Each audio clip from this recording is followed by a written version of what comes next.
큰 병엔 반드시 명약이 있다는 속말이 있습니다. 누구에게나 하나 이상의 크고 작은 고뇌의 문제나 난제가 없지 않습니다. 절망에 가까운 문제들이지만 그것들을 분명히 해결할 수 있는 해답은 반드시 스스로에 내재하고 있습니다. 즉, 어떤 문제가 발생하면 그 문제의 발생과 동시에 그 문제 해결의 해답 역시 동시에 생성하여 존재케 되는 것입니다. 이것은 연기법의 원리에 의한 작용 현상입니다. 현대 문명은 현대 문명의 발달에 따른 정신 문명과의 격차만큼 그 문화 속에서 삶을 영위하고 있는 인간이 겪는 정신 불안과 초조함, 그리고 불균형적 그 여러 병리 현상에 시달리고 있는 것이 현실입니다.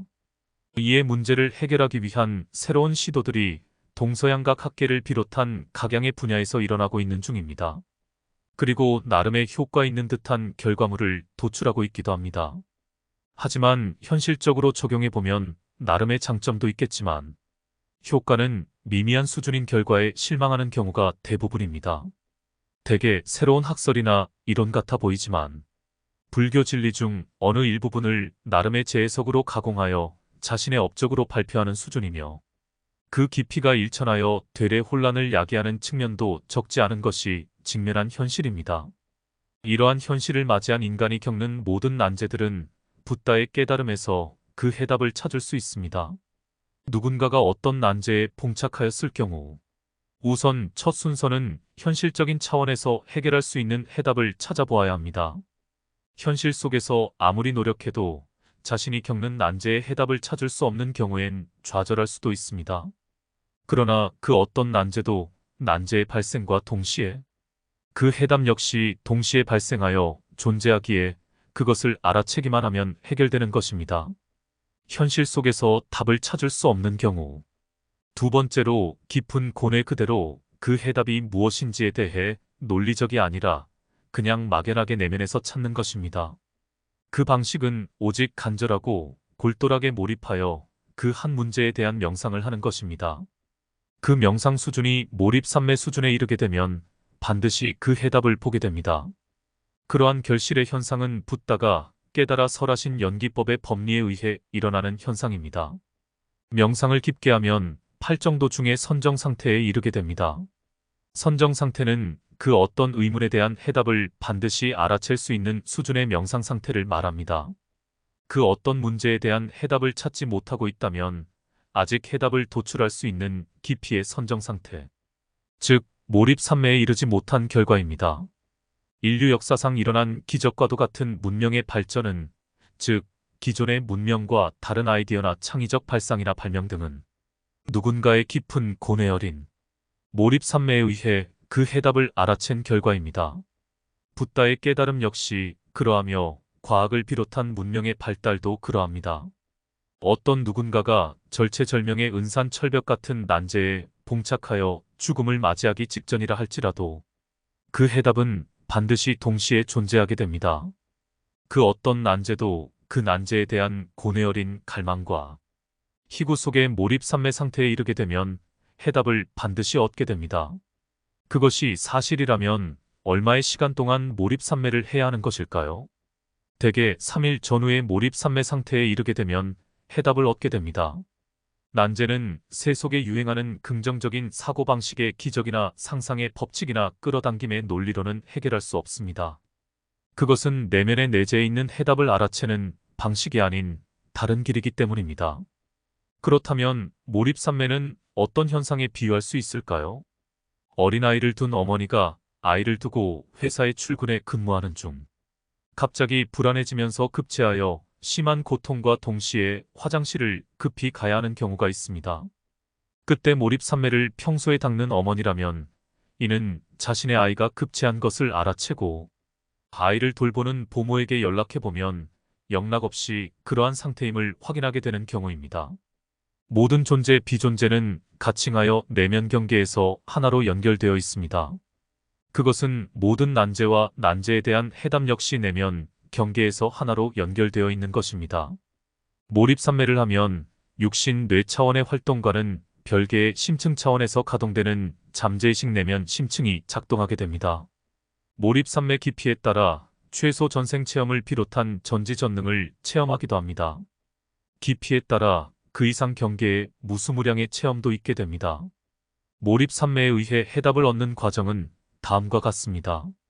몰입산매를 하게 되면 옆 사람의 이야기도 잘 들리지 않습니다.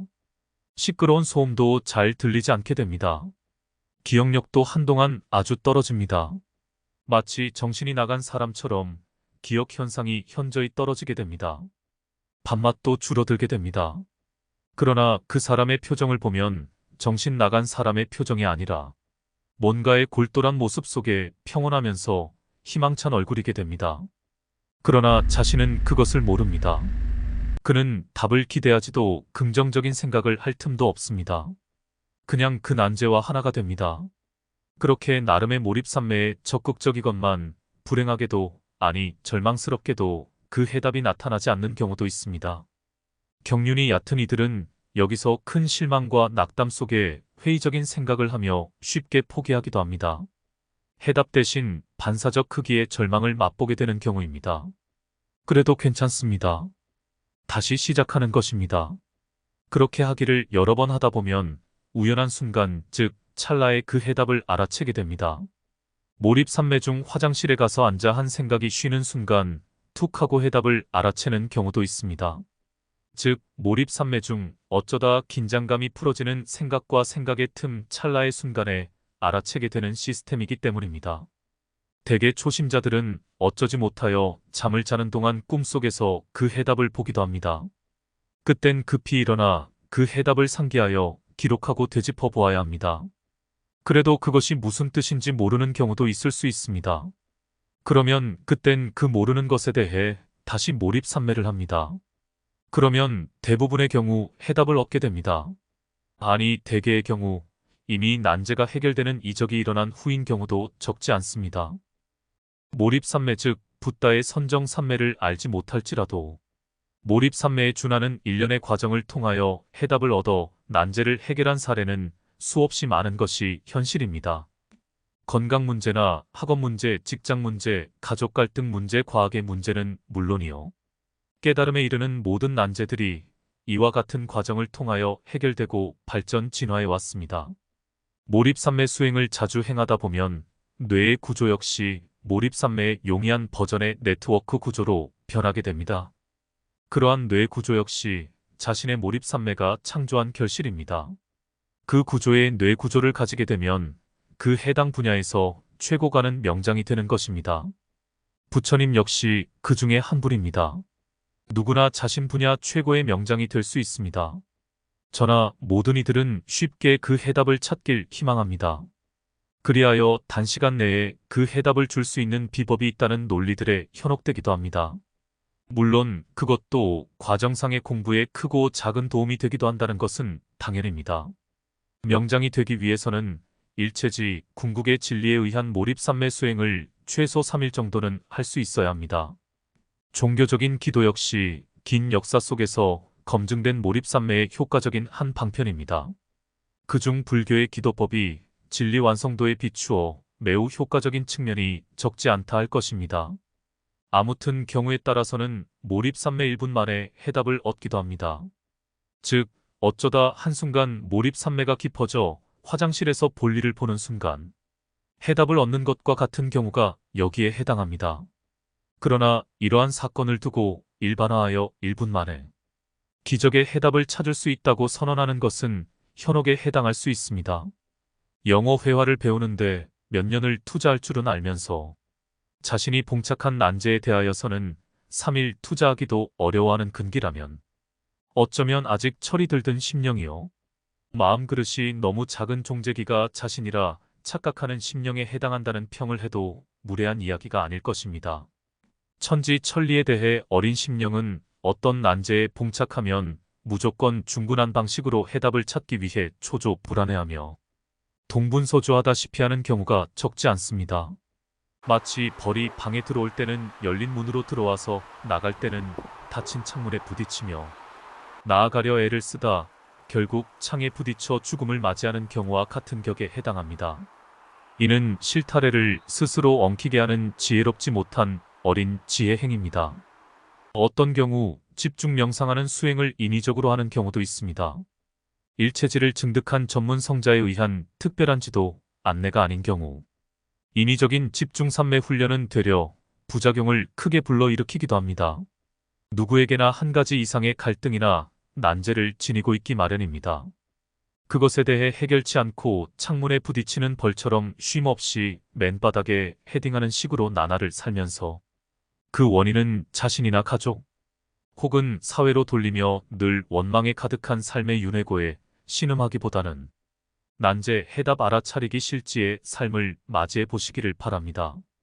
그러면 부작용 없이 또 허송세월하지 않고 비법 아닌 비법을 지닌 성자로의 도약도 가능한 것입니다. 현실적으로 해결할 수 없는 외면의 난제는 어쩔 수 없이 내면에서 찾아야 해결됩니다. 현실적으로 해결할 수 있는 문제는 당연히 현실적으로 해결하면 됩니다. 몰입산매를 하여 내면에서 해답을 찾은 경우 당연히 내면에서 찾은 방법으로 현실에 적용하여 난제를 해결해야 합니다. 몰입산매를 하다 보면 내면의 행복을 만나는 수도 있습니다. 그리하여 그것의 평화와 환희의 맛에 취해 집착하게 되면 그 순간 그는 스스로 내면 경계만의 세계에 스스로 갇히는 또 다른 난제에 걸리게 됩니다. 이순신 장군에겐 배 12척이 남아 있었습니다. 무엇이 문제입니까? 우리에겐 최소 3일 이상의 시간은 언제나 남아 있습니다. 난제와의 만남은 현실과 내면 모두의 자유로우실 수 있는 자신을 회복할 수 있는 보배 같은 기회입니다. 무엇이 문제입니까? 그 어떤 것이 문제입니까? 아직도 우리에겐 최소 3일 이상의 시간과 기회는 언제나 남아 있습니다. 지금이 천금만금보다 더 고귀한 그 기회의 순간입니다. 모든 난제가 발생하는 순간 그 난제 해결의 해답 역시 동시에 생성되어 존재케 됩니다. 저는 이의 진실에 대해 구세의 번개를 맞고 정신 끊어졌다 회복하는 순간 여실히 보고 깨닫게 되었습니다. 누군가 중생인 순간을 맞이하였다면 그 순간 이미 붓다가 되어 있는 해답 역시 동시에 생성되어 존재하고 있다는 진실에 관한 이야기인 것입니다. 만약 이것들이 사실이라면 그 어떤 난제를 만나더라도 절대 희망 속에 삶을 광명케 할 수 있는 절대 희유의 메시지이며 그 깨달음일 수도 있지 않겠습니까? 감사합니다.